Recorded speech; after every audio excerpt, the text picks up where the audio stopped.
वर्धा जिल्ह्यातील सावंगी मोगी पोलिसांनी जबरदस्तीने मोबाईल हिसकावणाऱ्या आरोपीला अवघ्या 48 तासात अटक केली आहे। फिर्यादी शिवकुमार राजेश्वर आत्राम, वय वर्ष 28, राहणार बोरगाव मेघे, टीडी वर्धा यांनी दिलेल्या माहितीनुसार ते रात्री 10 वाजताच्या सुमारास आपल्या मित्रासह मोटरसायकलने यवतमाळहून वर्धाकडे येत होते।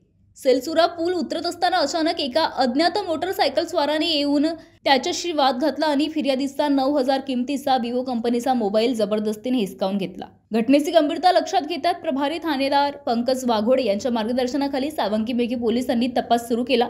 तपासादरम्यान मिळालेल्या खात्रीशीर माहितीनुसार देवळीतील भेगर वस्ती परिसरातील रणजित राजू पारिसे याला ताब्यात घेऊन चौकशी केली असता गुन्ह्याची कबुली मिळाली। आरोपीकडून चोरी केलेला 9,000 किमतीचा मोबाईल हस्तगत करण्यात आला। संपूर्ण कारवाई पोलीस अधीक्षक अनुराग जैन, अतिरिक्त एसपी सदाशिव वाघमारे, उपविभागीय अधिकारी प्रमोद मकेश्वर यांच्या मार्गदर्शनाखाली करण्यात आली। तपास पथकात पीआय पंकज वाघोडे, पीओडी विशाल डोनेकर, संजय पंचभाई, निखिल फुटाणे, हर्षवर्धन मून आणि अमोल जाधव यांचा समावेश होता। महाराष्ट्र टीव्ही 24 करिता सतीश काळे, वर्धा।